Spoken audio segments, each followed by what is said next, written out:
ساری دنیا جانتی ہے کہ فلسطینیوں پہ ظلم ہو رہا ہے، اس میں کوئی دو رائے نہیں ہو سکتی۔ اب مسئلہ یہ ہے کہ اس ظلم سے ہم ان کو بچائیں کیسے، اس پہ غور کرنا چاہیے۔ آواز تو سب اٹھا رہے ہیں، ہم نے بھی اٹھائی ہے، لوگ بھی اٹھا رہے ہیں، اور یہودی جو کچھ کر رہا ہے وہ ظلم ہے، بربریت ہے۔ پورے رمضان ان کا مسجد اقصیٰ میں کیا کچھ کیا ان لوگوں نے۔ ہم نے بھی ختم قرآن پہ ان کے لیے بہت اپنی طرف سے جتنی ہم دعائیں مانگ سکتے تھے مانگی ہے۔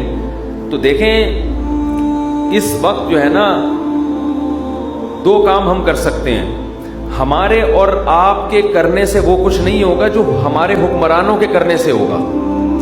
جمہوری حکمران دیکھتے ہیں کہ ہماری پبلک کیا چاہتی ہے ہم سے۔ اگر پبلک بھرپور طریقے سے فیس بک پر، سوشل میڈیا پہ، یوٹیوب پہ، یعنی سوشل میڈیا کے جتنے بھی ذرائع ہیں، بھرپور احتجاج کرے تو ہمارے حکمران بھی احتجاج کرنے پر مجبور ہوتے ہیں۔ اس وقت طیب اردگان جس طرح اس فلسطینیوں کے حق میں آواز اٹھا رہے ہیں نا، اگر جب تک یہ ہمارے سارے اسلامی کنٹریز کے سربراہان اس انداز سے آواز نہیں اٹھائیں گے، اس وقت تک بات بننے والی نہیں ہے۔